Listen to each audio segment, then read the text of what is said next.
চার জিনিস যার মধ্যে ঢুকছে বলে সে দুনিয়ায় রিজিক সংকীর্ণতার মুখোমুখি হবে। সুস্থতা এটাও রিজকের অন্তর্ভুক্ত, একজন দিনদার নেককার বিবি এটাও রিজকের অন্তর্ভুক্ত, একটা দিনদার নেককার সন্তান এটাও রিজকের অন্তর্ভুক্ত, বলে সম্মান এটাও রিজকের অন্তর্ভুক্ত। এখানে কি কেউ আছেন এমনটা চান যে তার রিজক সংকীর্ণতা আসুক? এরকম আমরা কি কেউ চাই? কেউ চাই না। বরং আমরা আল্লাহ তাআলার কাছে দোয়া করি, আল্লাহ আপনি আমাদেরকে প্রশস্ত রিজিক দান করেন। আল্লাহুম্মা রযুকনা রিজকান ওয়াসিআ, আয় আল্লাহ আপনি আমাদেরকে প্রশস্ত রিজিক দান করেন। আল্লাহুম্মা রযুকনা রিজকান ওয়াসিআ, আমাদেরকে প্রশস্ত রিজিক আপনি দান করেন, দোয়া করি।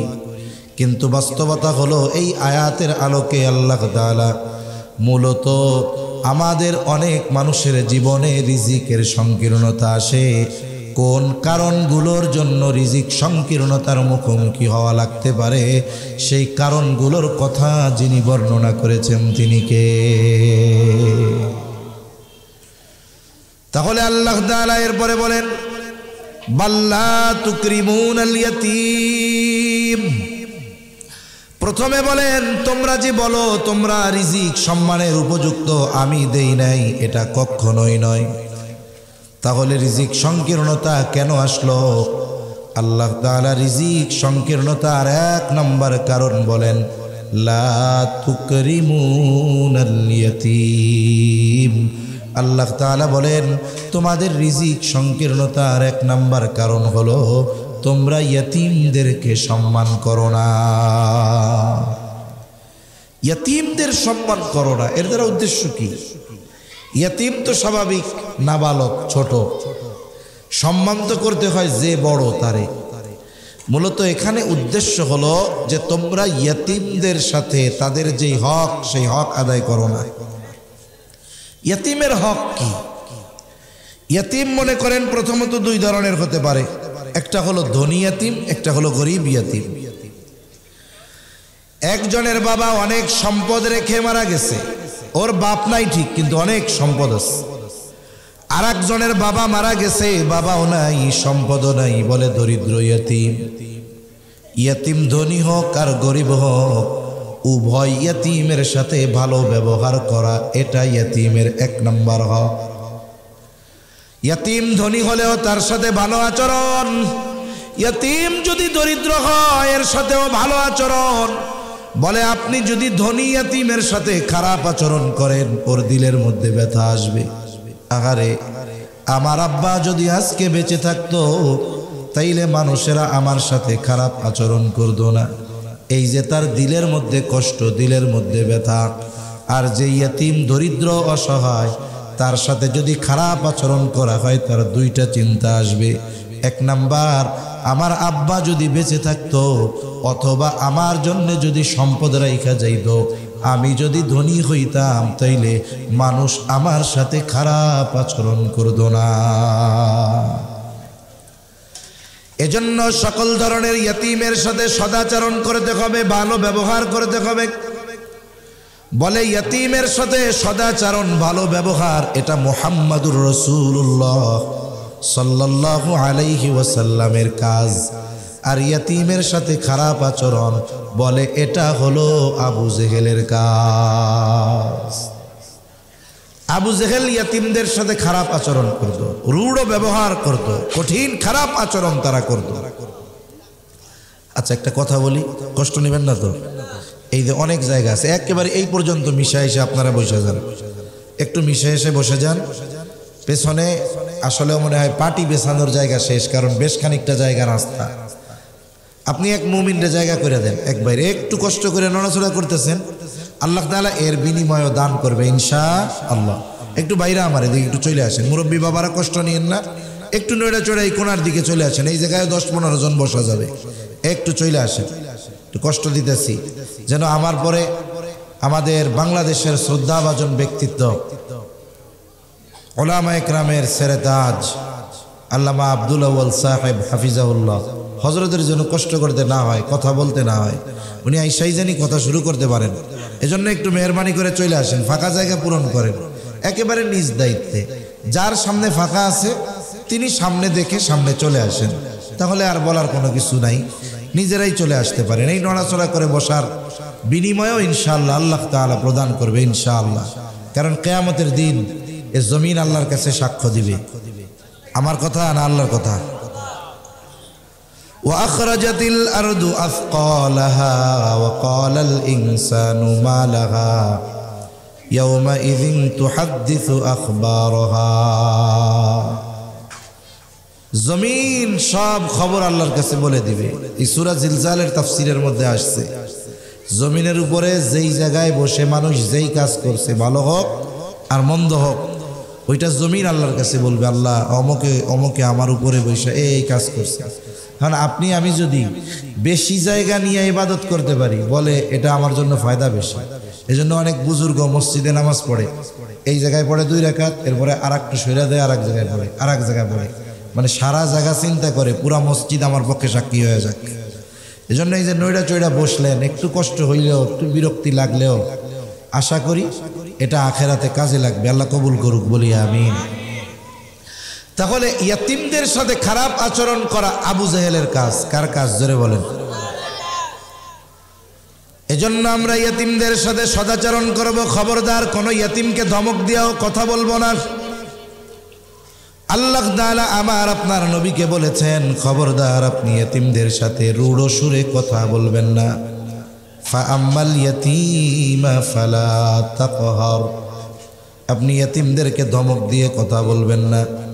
যদিও মনে হচ্ছে আমার আপনার নবীজিকে বলতেছে, আসলে না, মূলত উদ্দেশ্য হলো কিয়ামত পর্যন্ত যত মানুষ আসবে সকলের প্রতি আল্লাহর নির্দেশ, খবরদার তোমরা ইয়াতিমদের সাথে ধমকের সুরে কথা বলবা না। কারণ আমার আপনার নবী কোনোদিন ইয়াতিমদের ধমক দিছে? কারণ উনি ইয়াতিম হয়ে দুনিয়ায় আসছেন, উনি ইয়াতিমের দুঃখ বুঝেন। কিন্তু নবীকে উদ্দেশ্য করে বলার উদ্দেশ্য কি? মূলত কোরআনুল কারীম হলো এমন এক কিতাব, যেই তিলাওয়াত করে কেমন যেন আল্লাহ তাআলা তাকেই ওই নির্দেশ দেয়। এজন্য ইয়াতিমদের সাথে আমরা সর্ব অবস্থায় ভালো আচরণ করব, কঠোর আচরণ করব না, রূঢ় ব্যবহার করব না। রাসূলুল্লাহ সাল্লাল্লাহু আলাইহি ওয়াসাল্লামের কাছে এক লোক এসে বলে, ইয়া রাসূলুল্লাহ সাল্লাল্লাহু আলাইহি ওয়াসাল্লাম, আমার হৃদয়টা বড় কঠোর, আমার দিলটা বড় শক্ত। একটু চিন্তা করেন, নবীর সাহাবী এসে নবীজিকে বলতেছে আমার দিল কঠোর। ১৫০০ বছর আগের অবস্থা আর এখনকার মানুষের দিলের অবস্থা কি চিন্তা করেন। আমরা তো পাথর হয়ে গেছে আমাদের দিল, আমাদের চোখে পানি নাই, অন্যের বিপদ আমার জন্য কষ্টের কারণ হয় না। তাকায় দেখেন, ওই যে ফিলিস্তিনের গাজার মধ্যে ১.৫ লক্ষর বেশি মুসলমানকে নির্যাতন করে শহীদ করা হয়েছে। আমার হৃদয়ের মধ্যে নরমতা নাই, নম্রতা নাই, চোখের মধ্যে পানি নাই, আমার হৃদয়ে তাদের জন্য পড়ে না। আমাদের দিল তো পাথরের চাইতেও শক্ত হয়ে গেছে। অথচ নবীর জামানার একজন এসে বলতেছে, ইয়া রাসূলুল্লাহ, আমার দিলটা বড় শক্ত, আপনি আমারে আমল শিখায় দেন, যেই আমলে আমার দিলটা নরম হয়ে যাবে। কারণ একটা মানুষ যত জ্ঞানী হোক না কেন, যত সুন্দর হোক না কেন, যদি তার হৃদয়টা কঠোর হয় তাকে কেউ ভালোবাসে না। কিন্তু সে কালো, কিন্তু দিল নরম, মানুষ তারে ভালোবাসে, ঠিক কিনা বলেন? আমার আপনার নবী টাকা নাই, পয়সা নাই, কিন্তু আমার আপনার নবীর কাছে সবাই আইসা ভিড়ে। কেন? বলে নবীর দিল এত নরম যে সাধারণ একজন মানুষও নবীর কাছে আইসা গায়ে হাত দিয়া কথা কইতো, নবীজি কিছু বলতেন না। কিন্তু একজন সাধারণ উম্মতের নবীর সাথে এইরকম আচরণ করা শোভনীয় নয়। তা আল্লাহ তাআলা এই জন্য নবীরে কি বলেন? আমার আপনার নবীকে বলেন, ফাবিমা রাহমাতিম মিনাল্লাহি লিনতা লাহুম ওয়ালাউ কুনতা ফাযযান গালিযাল কলবি লানফাদ্দু মিন হাওলিক ফা'ফু আনহুম ওয়াস্তাগফির লাহুম ওয়াশাওিরহুম ফিল আমর। আল্লাহ রাব্বুল আলামিন বলেন, ফাবিমা রাহমাতিম মিনাল্লাহি লিনতা লাহুম, আল্লাহ তাআলা দয়া করে আপনার দিলকে নরম বানায় দিয়েছে।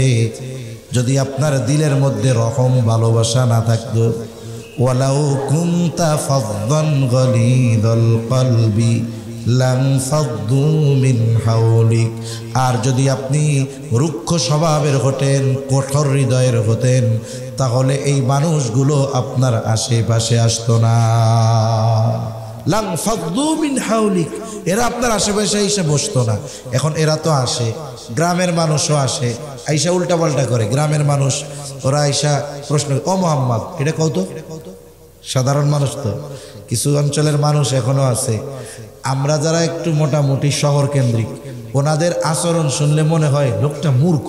আসলে তা না, ওনার দিলের মধ্যে কোনো দোষ নাই, উনি সাফ হৃদয়ের মানুষ, কিন্তু ওনার সরলতা গ্রামের মানুষ বোঝে না। মনে করেন গেছি এক জায়গায় অনেক দূর, সিলেটের এক জায়গায়, প্রত্যন্ত অঞ্চল, গ্রামের মানুষ। এখন যাওয়ার পরে আমার জিজ্ঞাসা, হুজুর ভালো আসনি? আমি জি ভালো। খাইছো নি হুজুর, খাইছো? আমি কই না না। খাইবা না? খাইবা না?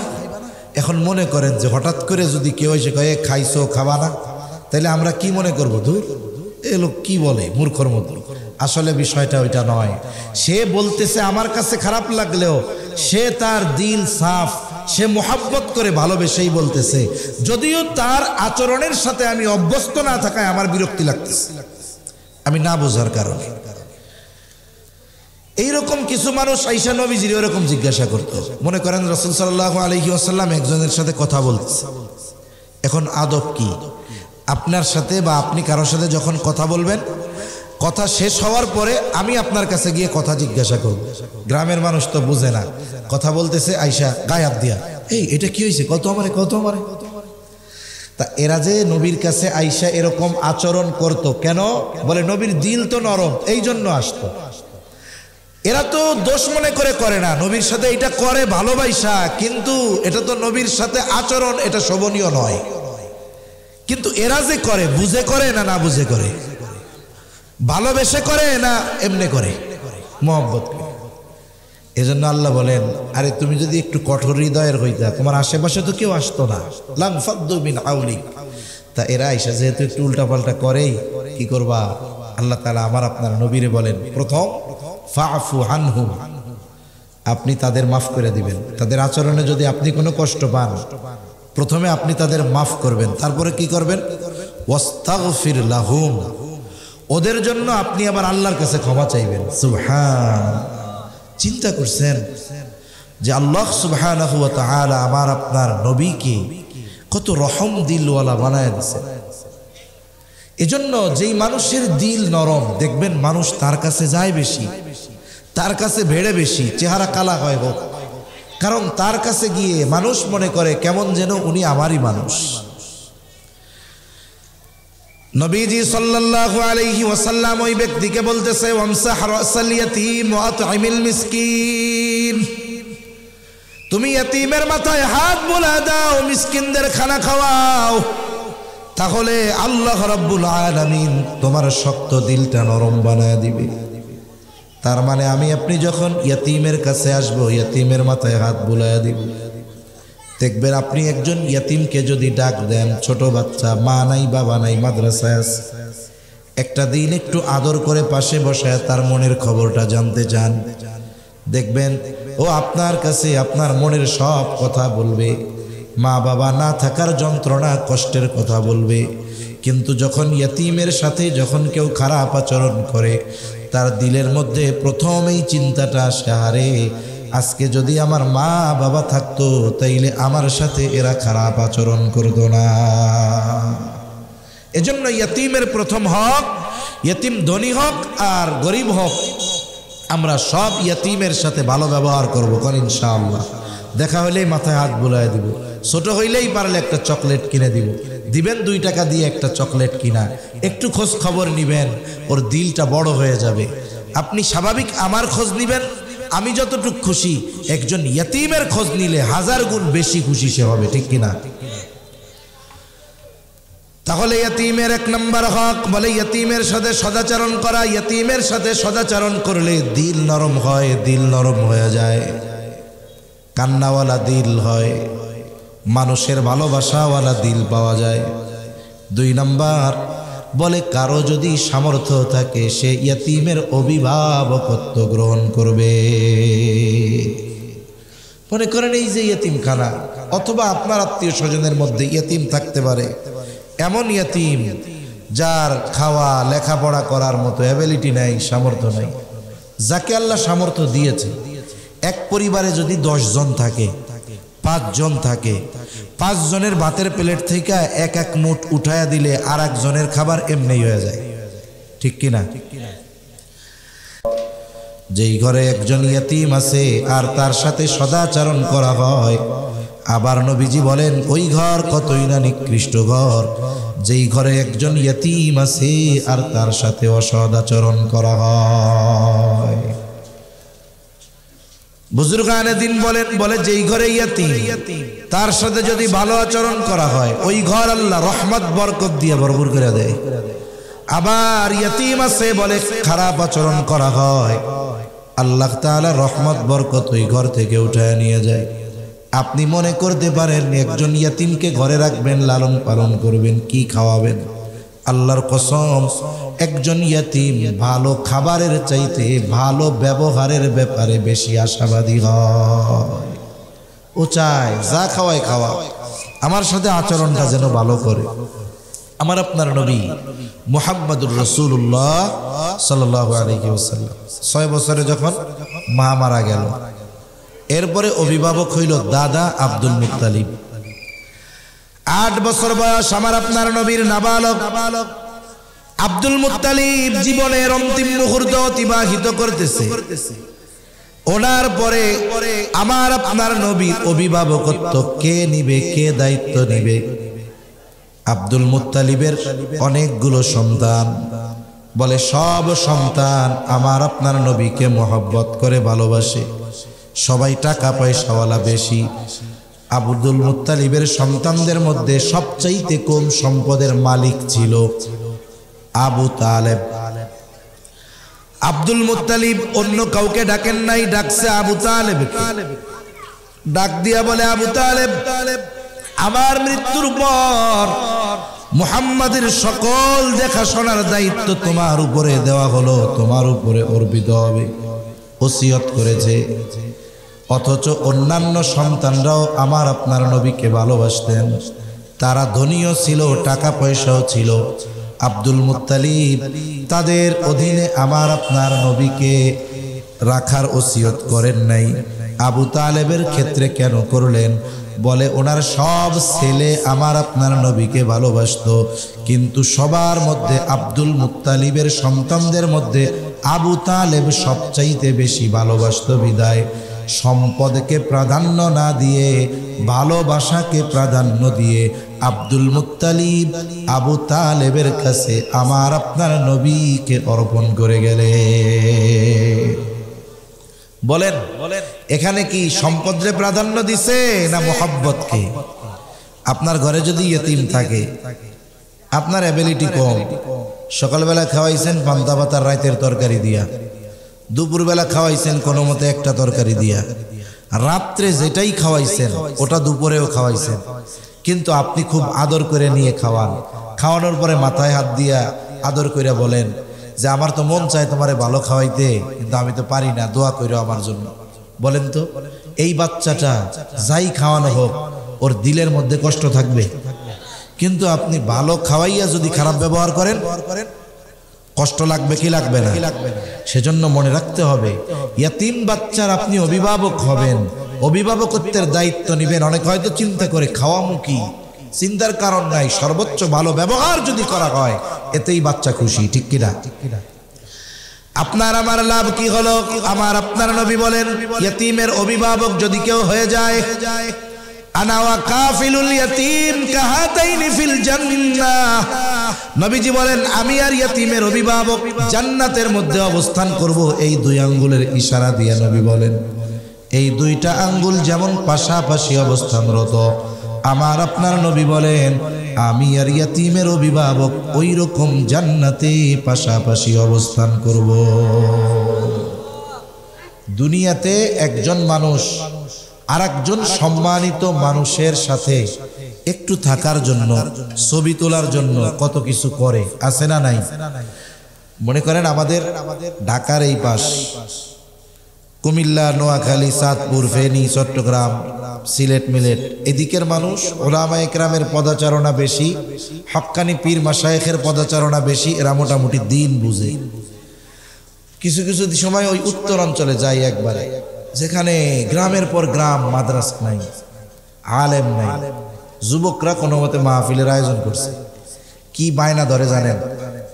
একে তো কাম করবে উল্টাপাল্টা কাম, স্বাভাবিকভাবে এই যে ভিডিও করে এটা আর স্বাভাবিক স্থির চিত্র, দুইটার মধ্যে তো ইখতিলাফ আছে। আবার আমাদের যেই সমস্ত আলেম বুজুর্গ ভিডিও করার বিপক্ষে বলে ওরা তাকওয়ার উপরে আছে। যে কোনো মাসালার ক্ষেত্রে কেউ যদি জায়েজের উপরে আমল করে থাকলো, কিন্তু কেউ যদি তাকওয়ার উপরে আমল করে বলে এটা করা যাবে না, তাহলে উনি ওনার জায়গা থেকে সর্বোচ্চ সঠিক সিদ্ধান্তের উপরে আছেন। ঠিক কিনা বলেন? এজন্য অনেকে বোঝে না, অনেকে বোঝে না। কিন্তু স্বাভাবিক ছবি তোলা, বিনা কারণে মানুষের ছবি তোলা, প্রকৃতির ছবি তুলতেছে, আল্লাহর নেয়ামত, সমুদ্র, সাগর, পাখি, আকাশ বাতাস, তোল যত মন চায়। এখন ছবি তুলতে চায়, আইসা কি কয়? একে তো তুলবে ছবি, আবার কি কয়? আইসা কয় হুজুর একটা কথা বলি, বলেন। কয় আপনি অনুমতি দিলে একটা ছবি তুলি। তুলবে ছবি, আবার অনুমতি চায় আমার কাছে। আমি বলি কি জন্য? কথা হলো যেটা কমু আর কি, কি জন্য তুলবেন? একটা স্মৃতি থাক হুজুর, আখেরাতে যদি কাজে লাগে। আমার মন চাই ধরে পিটাইতে দাও। এমনে তুলবি ছবি, চাইছস অনুমতি, আবার কি জন্য তুলবি? কয় আখেরাতে যদি কামে লাগে। তা হয়তো ওর জ্ঞানের কমতির কারণে ও ভালো চিন্তা করেই বলছে কথাটা, ধরলাম। তা আমি যেটা বোঝাইতে চাচ্ছি, দেখেন ও ছবি তুলবে, ছবি তোলা গোনা, অহেতুক একটা কর্ম, আবার অনুমতি চাচ্ছে, কিন্তু তুলতে চাই কেন? বলে যদি আখেরাতে কাজে লাগে একটা ছবি পাশাপাশি থাকলে।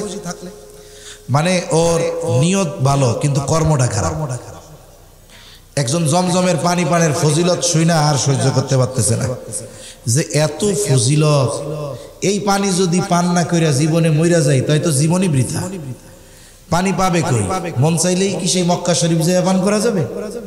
এখন খবর পাইছে পাশের বাড়ি এক হাজী সাহেব হজ করে আইছে বা উমরা করে আইছে, এখন সুন্দর মতো ওই বাড়ি গিয়া সিস্টেমে এক বোতল চুরি করে আইনা পান করছে। এখন বলেন তো, ফজিলতের আশায় যদি জমজমের পানি চুরি করে আয়না পান করে, কামটা কি ঠিক? তা দেখেন যে দুনিয়ার মানুষ এই চিন্তা করে যদি পাশাপাশি একটু থাকা যায়, পাশাপাশি যদি একটু অবস্থান করা যায়, কাজে লাগতে পারে।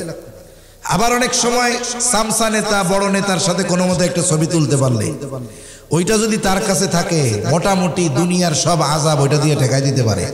এই যে দেখছেন ছবি, কার লগে চলি।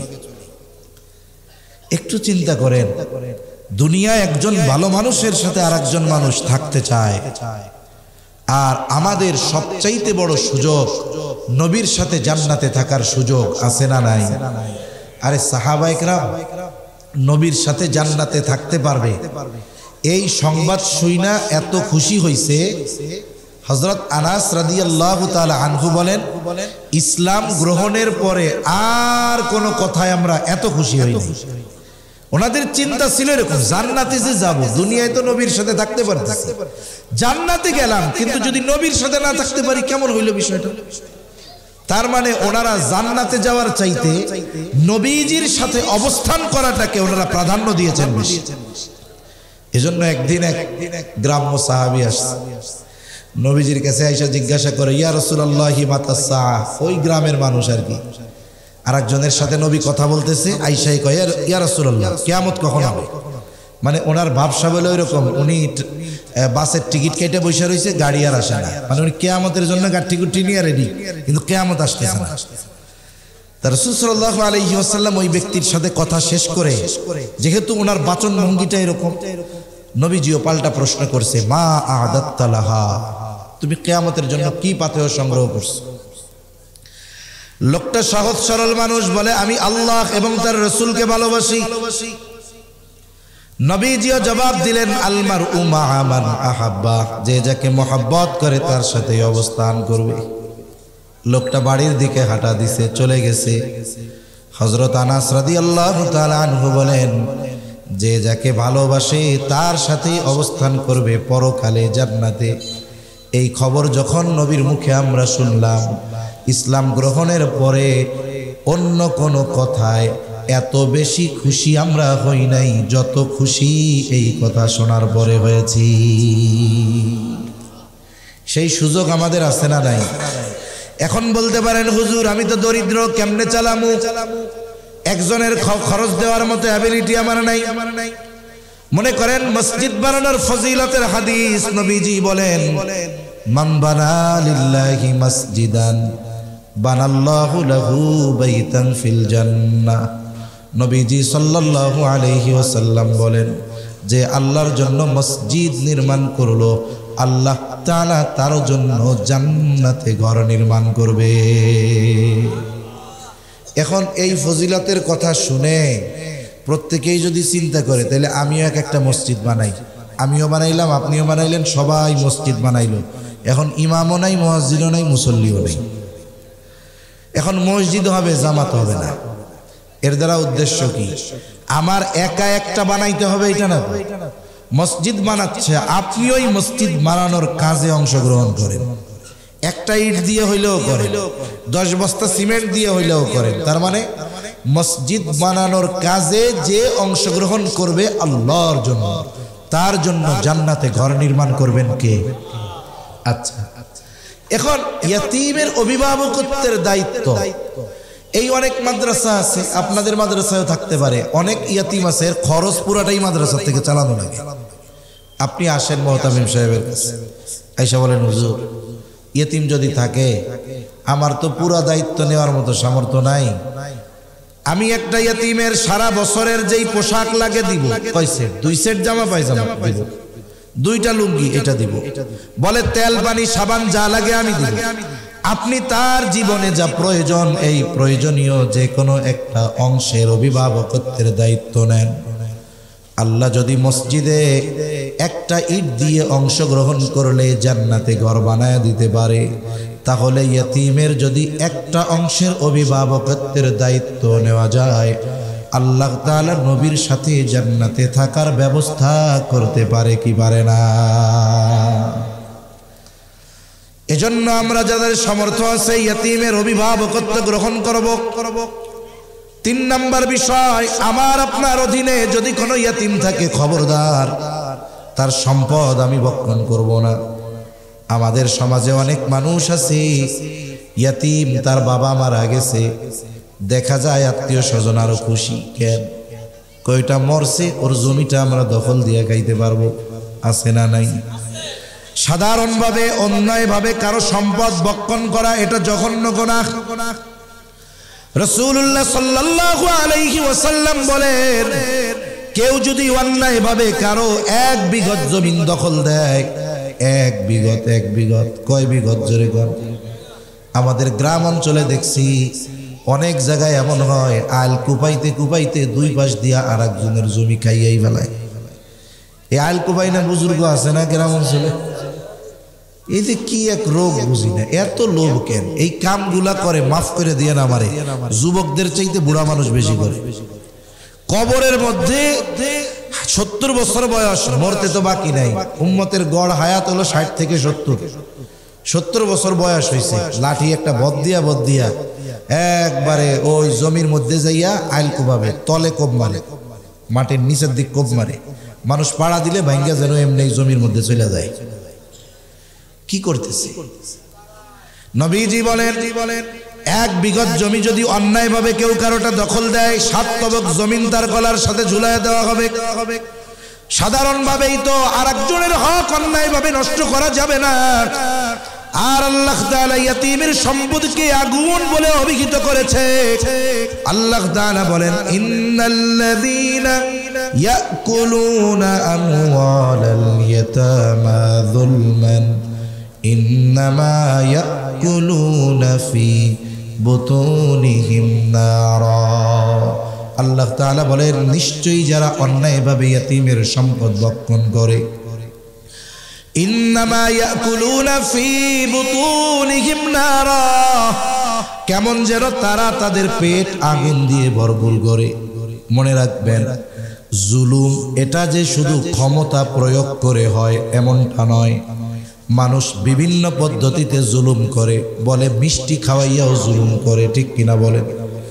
একটা হলো শক্তি প্রয়োগ করে আপনি অন্যের হক ছিনিয়ে নিলেন, আর একটা হলো শক্তি না, বুদ্ধি খাটাইয়া চলে বলে কলে কৌশলে আর একজনের সম্পদ আপনি ছিনিয়ে নিলেন তার স্বতঃস্ফূর্ততার সাথে। মনে করেন ওরে এমন ভাবে আপনি বাগাইছেন, আপনি ওর কাছ থেকে ওর সম্পদ লেখা নিছেন, মিষ্টি খাওয়াই ও খুশি মনে লেখা দিছে। এই যে চলে বলে কলে কৌশলে লেখলেন, এটাও জুলুম। এজন্য অনেকে মনে করে জুলুম মনে হয় শুধু পিটানো, ক্ষমতা প্রয়োগ। না না না, আপনি কারো হক কোনোভাবে নষ্ট করছেন, এটা যে কোনো ভাবে হোক, শক্তি দিয়ে হোক, বুদ্ধি দিয়ে হোক, লেখনী দিয়ে হোক, অন্যর মাধ্যমে হোক, খাওয়াইয়া হোক, হক নষ্ট করেছেন তো ওটা জুলুম, ঠিক কিনা বলেন? এই জন্য মনে রাখতে হবে, জুলুম মানে যে শুধু শক্তি প্রয়োগ করা তা নয়। ঠান্ডা মাথায় মানুষ জুলুম করে, তার মানে অন্যায় ভাবে, ন্যায় সঙ্গত পদ্ধতিতে নয়। এরকম ভাবে যদি কেউ কারো ইয়তীমের সম্পদ ভক্ষণ করে, আল্লাহ তাআলা বলেন ইন্নামা ইয়াকুলুনা ফি বুতুনিহিম নারা, সে কেমন যেন তার পেট আগুন দিয়ে ভরপুর করলো। এইবার বুঝে থাকলে জবান খুলে জবাব দিবেন, বলেন তো আগুনের অবস্থান জান্নাত নাকি জাহান্নাম? এত জোরে, আরো জোরে, কোথায়? এজন্য আল্লাহ তাআলা বলেন ইয়তীমের সম্পদ যারা ভক্ষণ করে, আগুন দ্বারা পেট ভরপুর করে, তাদের ঠিকানা কোথায়? ওয়াসায়াসলাউনা সাঈরা, আল্লাহ তাআলা জানায় দেন অচিরেই তাদের আবাসস্থল হবে জাহান্নাম। এজন্য তিনটা বিষয় আমরা খেয়াল রাখবো। এক নাম্বার, সকল ধরনের ইয়তীমের সাথে ভালো ব্যবহার করব। দুই নাম্বার, যদি পারি ইয়তীমের অভিভাবকত্ব গ্রহণ করব। তিন নাম্বার, খবরদার কখনো কোনো ইয়তীমের সম্পদ আমি আপনি ভক্ষণ করব না। লম্বা কথা আর বলবো না। বলে আল্লাহ তাআলা বলেন তোমরা ইয়তীমের সাথে সম্মান, ইয়তীমকে সম্মান করো না, তার মানে তোমরা ইয়তীমের হক আদায় করো না। রিজিক সংকীর্ণতার এক নম্বর কারণ হলো ইয়তীমের হক আদায় না করা। দুই নম্বর কারণ আল্লাহ তাআলা বলেন ওয়াতাকুলুনাত তুরাসা আকলাল লাম্মা।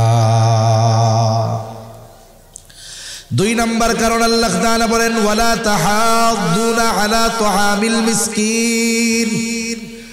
এক নম্বর কারণ ইয়তীমের সম্মান করো না, অর্থাৎ ইয়তীমের হক আদায় করো না। দুই নম্বর কারণ তোমরা মিসকিনদেরকে খানা প্রদানে উৎসাহ দাও না, তার মানে নিজেও মিসকিনদের খানা দাও না, অপরকেও খানা প্রদান করতে উৎসাহ প্রদান করো না। এখানে আল্লাহ তাআলা দ্বিতীয় গুণ, দ্বিতীয় বিষয়টাকে উল্লেখ করছে। তার মানে বলেন যেই ব্যক্তি নিজে মিসকিন অসহায়রে খাওয়ায় না, ও কি আর একজনকে বলবে যে তুমি একটু ওরে খাওয়াও? বলবে নাকি? তার মানে দ্বিতীয় বিষয়টা উল্লেখ করার মাধ্যমে প্রথম বিষয়টা তার মধ্যে এমনিই থাকে, পাওয়া যায়। যেমন মনে করেন একজন শিক্ষিত ব্যক্তি, সে অনার্স মাস্টার্স কমপ্লিট করছে, ঢাকা ইউনিভার্সিটি থেকে লেখাপড়া শেষ করে সে বিসিএস দিয়ে এখন সরকারি চাকরি করে, আবার পিএইচডি হোল্ডার, ডক্টরেট করছে যে কোনো সাবজেক্টের উপরে। এখন আমাদের গ্রাম অঞ্চলে অনেক জায়গায় এখনো মনে হয় আছে যে শিক্ষিত মানুষ বলতে বুঝে ম্যাট্রিক আইএ পাস। আগের আমলে এমন হইতো যে কোনো এলাকায় যদি কেউ 3টা লেটার নিয়ে ম্যাট্রিক পাস করত, মানে 3 সাবজেক্টে 80-র উপরে হয়েছে, ম্যাট্রিক পাস করছে, 5 গ্রাম পাড়ি দিয়ে তার চেহারা দেখতে আসতো, ওরে বাবা ম্যাট্রিক পাস। বুঝেন নাই? তা গ্রামের মুরব্বীরা মনে করতো যে এটা হলো ম্যাট্রিক আইএ পাস করলে সে অনেক বড় শিক্ষিত। এখন ওই সামনে লোকের বাড়িতে আসছে, উচ্চ শিক্ষিত মানুষ, ডক্টরেট করে বাড়ি আসছে, মানুষজন তারে দেখতে আসছে, সব মানুষ কথাবার্তা বলে চলে গেছে, মুরব্বী দাঁড়ায় আছে। কেন? একটু পরে মুরব্বী যায় তারা জিজ্ঞাসা করে, বাবা তুমি কি লেখাপড়া করছো? সে তো তার উচ্চ লেভেলের লেখাপড়ার কথা বলবে। সে বলে আমি ঢাকা ইউনিভার্সিটিতে অনার্স করছি, মাস্টার করছি, অমুক বিষয়ে ডক্টরেট করছি, বিসিএস কমপ্লিট করে এখন এক সরকারি চাকরি করি। কিন্তু উনি তো ম্যাট্রিক আইয়া পাশের কথা কয় নাই। এখন মুরব্বী যায় জিজ্ঞাসা করে, তুমি এত লেখাপড়া করলা, ম্যাট্রিক আইয়া পাস করছিলা বাজান? এখন আমার এখন তো ওই লোক যদি ম্যাট্রিক আর আইয়া পাস না করে, ও কি অনার্সে ভর্তি হইতে পারবে না? তার মানে কেউ যদি বলে যে আমি মুফতি, তার মানে বুঝতে হবে উনি আগে মৌলানা হয়েছে। এজন্য কতজন যদি না বুঝা জিজ্ঞাসা করে, নাম কি তোমার? করে আমার নাম মুফতি আব্দুর রহিম। তুমি মুফতি হয়েছো বুঝলাম, তুমি কি মৌলানা হয়েছিলা? এখন বলেন তো, উনি যদি মৌলানা না হয়, উনি কি মুফতি হওয়ার যে ক্লাস ওই জায়গায় ভর্তি হইতে পারবে? পারবে না। এজন্য অনেক সময় আছে দ্বিতীয় বিষয় বোঝানোর মাধ্যমে প্রথম বিষয় তার মধ্যে উল্লেখ করা ছাড়াই পাওয়া যায়। যেমন এখন কি বলেন তো, এখন রাত না? আমি যদি বলি এখন দিন নয়, তার মানে এখন রাত। রাত তো উল্লেখ করার দরকার নাই। আমি কি বলছি? এখন দিন নয়, তার মানে এখন কি? রাত। ও নিজেই খাবার তো দেয় না, অপরেও দিতে উৎসাহ দেয় না। এজন্য আল্লাহ দ্বিতীয় বিষয়টা উল্লেখ করেছেন যে তোমরা এমন মানুষের মানুষ, নিজেও তো মিসকিনদের খাবার দাও না, আর একজনরেও তোমরা দিতে কোনো সময় উৎসাহ দাও না, বরং নিরুৎসাহিত করো। এরকম লোক আছে না নাই? অনেক আছে। অথচ দেখুন সাধারণভাবে খানা খাওয়ানো ফজিলতের কাজ। রাসূলুল্লাহ সাল্লাল্লাহু আলাইহি ওয়াসাল্লামের কাছে এক ব্যক্তি এসে জিজ্ঞাসা করে, আইয়ুল ইসলামি খায়র, ইসলামের মধ্যে উত্তম আমল কোনটা? আমার আপনার নবী ছিলেন উম্মতের রুহানি ডাক্তার। একই প্রশ্নের জবাব ব্যক্তির ভিন্নতায় ভিন্ন জবাব দিতেন।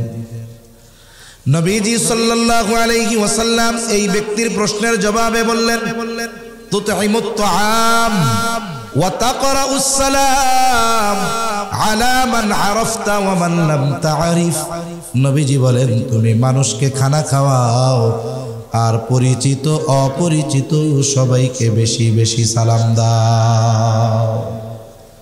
এই যে নবী খানা খাওয়াইতে বলছেন সাল্লাল্লাহু আলাইহি ওয়াসাল্লাম, বলেন তো খানা খাওয়ানোর সময় নবীজি কোনো স্তর বিন্যাস করতে বলেন নাই। নবী স্বাভাবিক বলছে যে মানুষরে খানা খাওয়াও। তার মানে একজন গরিব মানুষ, সেও যদি আল্লাহর সন্তুষ্টি অর্জনের লক্ষ্যে কোটিপতি একজনকে খানা খাওয়ায়, বলেন তো এই খানা খাওয়ানো তার জন্য সওয়াবের কাজ হবে কি হবে না? তার মানে যার প্রয়োজন নাই, এরেও যদি আপনি আল্লাহর জন্য খাওয়ান, এতেও সওয়াব আছে। একজন ধনীর প্রয়োজন নাই খাবারের, তাকে খাওয়াইলে সওয়াব। আর একজন মিসকিন যে হলো নিঃস্ব, যার কিছুই নাই, খাবার নাই, ঘর নাই, বাড়ি নাই, এর তো খাবারটা প্রয়োজন। একে যদি খানা খাওয়ানো হয় আল্লাহর জন্য, শুধু খানা খাওয়ানোর সওয়াব হবে তা নয়, বরং তাকে খানা খাওয়ানোর দ্বারা তার প্রয়োজন মেটানোর সওয়াব হয়ে যায়।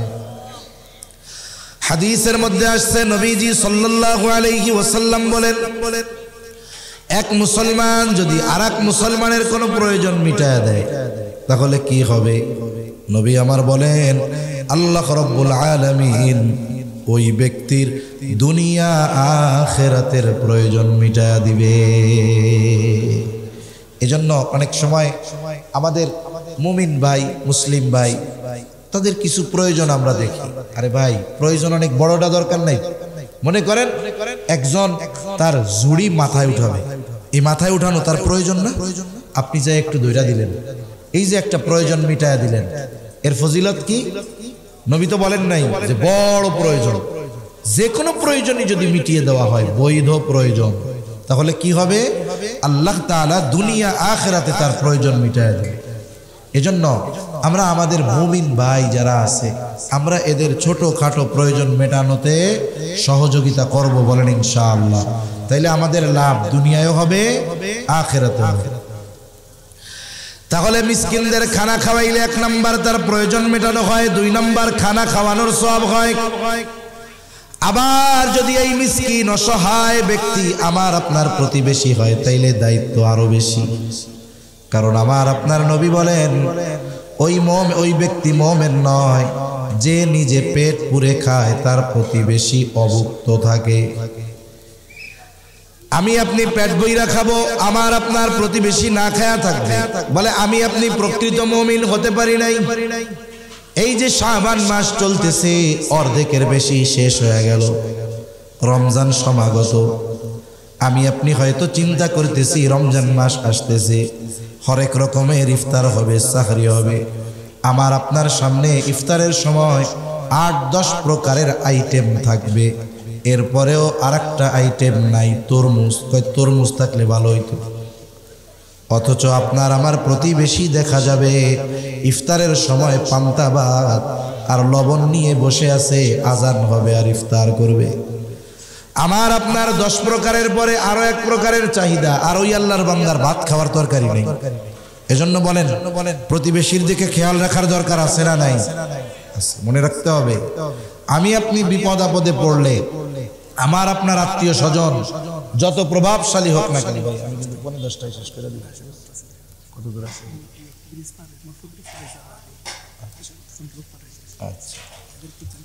আচ্ছা, এখন আবার একটু ফাঁকা হয়ে গেছে, এরকম বারবার বলতে আমারও খারাপ লাগতেছে। হযরত চলে আসতেছে, আমি আর 8-10 মিনিটের মধ্যে শেষ করে দিব। হযরত কাছাকাছি চলে আসছে, একটু মেহরবানি করে একেবারে নিজ নিজ দায়িত্বে কথা বলা ছাড়া একটু আগায় আসেন সুন্দর করে। আল্লাহ তাআলা এই নড়াচড়ার বরকত দিবে ইনশাআল্লাহ, প্রতিদান দিবে ইনশাআল্লাহ। একটু আগায় আগায় চলে আসেন, সবাই চলে আসেন, আগায় আগায় বসে চলে আসেন। তাহলে দেখেন, আমার আপনার আত্মীয় স্বজন শহরে যত প্রভাবশালী থাকুক না কেন, আমি আপনি যদি বিপদ আপদ মুসিবতে পড়ি, আমার আপনার এই বিপদে আগে আমার আপনার পাশে, আমার আপনার ওই প্রভাবশালী আত্মীয়র আগে দরিদ্র প্রতিবেশী আগে সহযোগিতার জন্য দৌড়িয়ে আসে, ঠিক কিনা বলে? মনে রাখবেন, যখন কোনো মানুষ বিপদে পড়ে না, যদি কোনো বাড়িতে চোর ঢুকে, ডাকাত ঢুকে, যেটা ধনী, ও ভালো মতো দরজা আটকাই আরো ঘুমাবে যেন কোনো আওয়াজ না ঢুকে। আর আপনি আমি বিপদে পড়লে দেখবেন দরিদ্র গরিব যেটা, ওইটা আগে দৌড়ে আসে। মাঝে মধ্যে বলি তো, একবার ঢাকার মধ্যে রোডে এক গাড়িতে ধরছে আগুন। আগুন ধরলে কি দরকার? নিবাইতে কি লাগে? পানি লাগে। আমরা যারা সফর করি, আমাদের গাড়িতে 2, 4, 8, 10 লিটার পানি সব সময় থাকে। এখন ওই বেটার গাড়িতে আগুন ধরছে, পাশের এক গাড়ি, সে দাঁড়াইয়া তারে যদি 2 বোতল পানি দেয়, তার বিপদ শেষ, ঠিক না? এখন এটা আমি দেখলাম কোথায়? বলে মোবাইলে দেখছি। এখন ওর আগুন ধরছে, ওর সহযোগিতায় না আইসা গাড়ির থেকে অন্যান্য লোক ভিডিও করতেছে, দেখ ওই গাড়ি একটা পুড়িয়া যাইতেছে। অথচ উচিত কি ছিল? দাঁড়াইয়া 2 বোতল পানি দেওয়া, যে ভাই পানি দিয়ে আগুনটা নিভান। হায় হায়, একটা গাড়িও দাঁড়ায় নাই তার জন্য। লাস্টে কি দেখলাম? 2টা টোকাই পোলা। কোন জায়গা থেকে পানি আনছে? বলে দেখবেন চার দোকানে চা বানায় না, ওই চা বানানোর পানি ওই একটা ছিদ্র দিয়া পড়ে, বালতি থাকে, ওই বালতির মধ্যে যেই ভরে চাওয়ালা ফালাই দিয়ে আসে, ওই পানির বালতি আইনা এরপরে ওই লোকের গাড়ির ইঞ্জিনের মধ্যে পানি মেরে দিচ্ছে। অথচ আশেপাশে গাড়িওয়ালার অভাব নাই, ধনী লোকের অভাব নাই, এরা কেউ দাঁড়ায় নাই। আসছে কে? বলে রাস্তার ফুটপাতের ওই টোকাই 2টা আইসা পানি ঢাইলা ওই বেটার গাড়ির আগুন নিবেছে। তাহলে বাস্তবতাও এরকম, যে কোনো বিপদ আপদ মুসিবতে আমার আপনার পাশে আগে আসে প্রতিবেশী, দরিদ্র প্রতিবেশী আগে আসে, ঠিক কিনা বলেন? এজন্য এই যে রোজার মাস আসতেছে, আমার আপনার সাথে জানি ওরও রোজা রাখাটা সহজ হয়, এ ব্যবস্থা আমি আপনি যদি কইরা দেই, আমার অ্যাবিলিটি আছে, আপনার ছেলে 2টা বিদেশে আছে, ওরা স্বামী স্ত্রী 2 জন 3 জন, আপনি যদি তাদেরকে একটু বলেন, এই রোজার মাস আসতেছে, এই গোটা রোজার মাস তোমরা আমার বাড়ির মেহমান, আপনি বলেন তো, আপনার মেহমান হওয়ার কারণে বা আপনি তাদের খাবারের জিম্মাদারি নেওয়ার কারণে ওর রোজা রাখা সহজ হইল, ওর তারাবি পড়া সহজ হইল, ওর ইবাদত করা সহজ হইল। আরে মিয়া, আমি আপনি পড়বো, আমার আপনারটা কবুল হইতেও পারে নাও পারে, কিন্তু আমার সহযোগিতার কারণে যখন ওর জন্য ইবাদত করা সহজ হয়ে গেল, আল্লাহ তাআলা এর বিনিময় আমাকে দিবেন না, এটা হতে পারে। এজন্য রোজার মাস আসতেছে, আমরা খেয়াল রাখবো, হরেক রকমের ইফতার আমার সামনে থাকবে, আমার প্রতিবেশী অসহায় মিসকিন দরিদ্র এরা যেন অভুক্ত না থাকে, খেয়াল রাখবো তো ইনশাআল্লাহ। বলেন এতে কি লস হবে? লস হবে। তাহলে আল্লাহ তাআলা বলেন, তোমাদের রিজিক সংকীর্ণতার দ্বিতীয় কারণ ওয়ালা তাহাদ্দুনা আলা তুআমিল মিসকিন, তোমরা নিজেরাও মিসকিনদের খানা দাও না, অপরকেও খানা প্রদানে উৎসাহ দাও না। এই জন্য আমরা মিসকিনদের খানা খাওয়াবো। আমি আছি, আমার পাশে বন্ধু, আমার পকেটে টাকা নাই, আমি তাকে একটু তাশকিল করব, ভাই আমার পকেটে তো টাকা নাই, তুমি 5টা টাকা দিয়ে একটা রুটি কিনে দাও। বলে আপনি তাকে উৎসাহ দিলেন, সে একজন মিসকিনকে খাওয়াইলো, সে ব্যয় কইরা সওয়াব পাইলো, আর আপনি তাকে ভালো কাজে উৎসাহ প্রদান করে সওয়াব পেয়ে গেলে। রিজিক সংকীর্ণতার তৃতীয় কারণ আল্লাহ তাআলা বলেন, ওয়া তাকুলুনা তুরাসা আকলাল লাম্মা, ওয়ারিসি সম্পদ সব তোমরা একা খেয়ে ফেলো। এই বাংলাদেশে অনেক ভাই আছে বোনদের সম্পদ খেয়ে অর্জন করে ফেলছে। এরকম আল্লাহর ওলি ভাই তো আপনার এলাকায় মনে হয় নাই? আছে, অভাব নাই। এমন এক চিন্তাধারা আগের মহিলাদের মধ্যে মানুষ ঢুকাইয়া দিছিল, যদি কোনো বৃদ্ধা মহিলারে তার সন্তান বলতো যে মা, নানা বাড়ি তো সম্পদের অভাব নাই, আমার বাপের তো কিছুই নাই, ঘরও নাই, কিচ্ছু নাই, টাকা পয়সাও নাই, ব্যবসা বাণিজ্য কর্ম উপায় নাই, 3 বেলা খাইতেও পারি না, মা নানার তো টাকা পয়সার অভাব নাই, আপনারও তো সম্পদ ওই বাড়িতে আছে, আপনার হকটা নিয়ে আসেন। এখন মুরব্বী কি করতো, জিব্বা 3 হাত বের করে দিয়া কইতো, আস্তাগফিরুল্লাহ, ওই সম্পদের কথা কইস না, ওইটা আনা পাপ। বলেন তো বাবার সম্পদে মেয়ের হক নির্ধারণ করছে কে? জোরে বলেন কে? কিন্তু আমাদের অতীতের নারীদেরকে ঠকানোর জন্য এই শিক্ষা দেওয়া হয়েছে যে বাবের বাড়ির সম্পদ আনতে হয় না, গুনাহ হয়। বলেন যেই সম্পদ দিল আল্লাহ, ওই সম্পদ আনলে গুনাহ হয়, এই শিক্ষা দিছে কেডা? এই কিছু ভাই আর কিছু বাপ মেয়েদেরকে ঠকানোর জন্য এই কাম করছে, ঠিক কিনা বলেন? এজন্য মনে রাখতে হবে, এই কাজ যারা করেছে, যাদেরকে সম্পদ হক বঞ্চিত করেছে, কিয়ামতের ময়দানে বাঁচার উপায় থাকবে না। এজন্য মনে রাখবেন, যখন কারো বাবা মারা যাবে, বড় ভাই যদি থাকে, তার দায়িত্ব কি? বাবা মারা গেছে, তার দাফন কাফনের সব ব্যবস্থা করার পর এইবার বাবার ঋণ যদি থাকে, ঋণ শোধ করবে, বাবার সম্পদ থেকেই করবে। যদি বাবার সম্পদ না থাকে, সন্তান বাবার ওই ঋণ পরিশোধ করতে বাধ্য। এরপরে বাবার সম্পদ থেকে ঋণ পরিশোধ করবে। এরপরে যদি বাবার কোনো ওসিয়ত থাকে, যদি ওসিয়তটা তার সমুদয় সম্পদের সর্বোচ্চ 3 ভাগের 1 ভাগ হয়, এই ওসিয়ত সে পালন করবে। এরপরে অবশিষ্ট সম্পদ যথাযথভাবে যে যতটুকু হকদার, প্রত্যেককে তার হক বুঝাইয়া দিবে। কিন্তু এই ক্ষেত্রে ইচ্ছা করে বিলম্ব করে, এ সম্পদের কথা উঠাই না। দেখা যায় বাপ মারা যাওয়ার পরে 15 বছর একা একা সব খাইতেছে, বোনরা মাসে 1-2 বার আসে, এই কিছু খাওয়াই দেয় আর কিছু ব্যাগে দিয়ে কয় আগামী বছর আবার আইসো। জীবনের অবস্থা তো সবসময় একরকম যায় না। 20 বছর পরে 2 বোন আইসা কয় ভাই এখন তো আর উপায় নাই। ওই যে বাবের মুন্সিরহাট যে মার্কেটটা, 20 বছর ভাড়া তুমি খাইছো, কোনো দাবি নেই, জমিনের ফসল খাইছো, পুকুরের মাছ, গাছের ফল, কাঁঠাল আম সব খাইছো, যা দিছো না দিছো হিসাব জিজ্ঞাসা করি নাই। কিন্তু তোমার যেমন বাবার সম্পদে হক আছে, আমাদেরও হক আছে, এখন দাও, আমাদের 2 বোনের হকটা বুঝাইয়া দাও। দেখবেন এইবার হাজী সাহেব, মসজিদের সভাপতি, আল্লাহর ওলি, তাহাজ্জুদ গুজারি ভাই, যেই বোন সম্পদ নিতে চাইবে, চেহারা আর তোর দিক তাকানো যায় না, বোনগো চেহারার দিকে তাকায় না। সম্পদ নিয়ে গেলে কি কয় জানেন? বলে সম্পদ তো নিলি না, সম্পর্কটা শেষ করে গেলি। তার মানে তুমিও তো এতদিন সম্পদের লোভেই সম্পর্ক রাখছো, ঠিক কিনা বলেন? এজন্য মনে রাখতে হবে, আমার উপরে যদি আমার ভাইয়ের হকও থাকে, আমি যদি এখন মেরে খাই, কিয়ামতে ছাড় পাওয়ার উপায় আছে? মনে রাখবেন, নবীজি সাল্লাল্লাহু আলাইহি ওয়াসাল্লাম দুনিয়া থেকে যাওয়ার আগে সাহাবায়ে কেরাম সবাই রে ডাকছে, ডাইকা কি বলছে? যে তোমরা যদি দুনিয়ায় আমার কাছে কেউ কোনো হক পাও, চেয়ে নাও। কেন? কারণ আমি চাই না কেউ আমার কাছে কিছু প্রাপ্য থাকবে, কারো হক আমার উপরে থাকবে আর আমি আল্লাহর সাথে মিলিত হব, এমনটা আমি চাই না।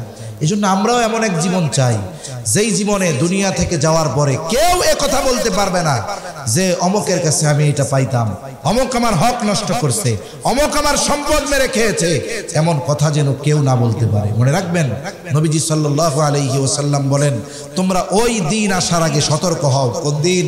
বলে যেই দিন আল্লাহ বাদী বিবাদীর মধ্যে ফয়সালা করে দিবেন। বলে ওই দিন কেউ যদি দুনিয়ায় কারোর সাথে একটা খারাপ আচরণ করে থাকে, আল্লাহ তাআলা কিয়ামতের দিন এই বিষয়েরও ফয়সালা করবে। এজন্য মনে রাখবেন, আমরা যদি দুনিয়ায় কাউকে কথার দ্বারাও কষ্ট দিয়ে থাকি, হক নষ্ট করে থাকি, আমরা তার কাছ থেকে ক্ষমা চেয়ে নিব তো ইনশাআল্লাহ। 4 নম্বর কারণ আল্লাহ তাআলা বলেন অতিরিক্ত মালের মহব্বত, দুনিয়ার মহব্বত। এই 4 জিনিস যার মধ্যে ঢুকছে, বলে সে দুনিয়ায় রিজিক সংকীর্ণতার মুখোমুখি হবে। আর যে ইয়তিমের হক আদায় করবে, মিসকিনদের খানা খাওয়াবে, ওয়ারিসি সম্পদ যে যা প্রাপ্য দিয়ে দিবে, অতিরিক্ত মালের মহব্বত নয় বরং আল্লাহর মহব্বত দিয়ে দিল ভরপুর করবে, বলেন তো তার রিজিককে প্রশস্ত করে দিবেন কে? আরো জোরে বলেন কে? আল্লাহ তাআলা তার রিজিককে প্রশস্ত করে দিবেন। এজন্য আমরা যদি বরকতময় প্রশস্ত রিজিক চাই, এই 4টি ভালো বিষয় অন্তরে ঢুকাবো, আমলে পরিণত করব, আর এই 4টির বিষয়ের খারাপ দিক দিল থেকে বার করব। কারা কারা তৈরি আছে? আদু জাগরি। নারায়ে তাকবীর, নারায়ে তাকবীর, নারায়ে তাকবীর। মাশাআল্লাহ।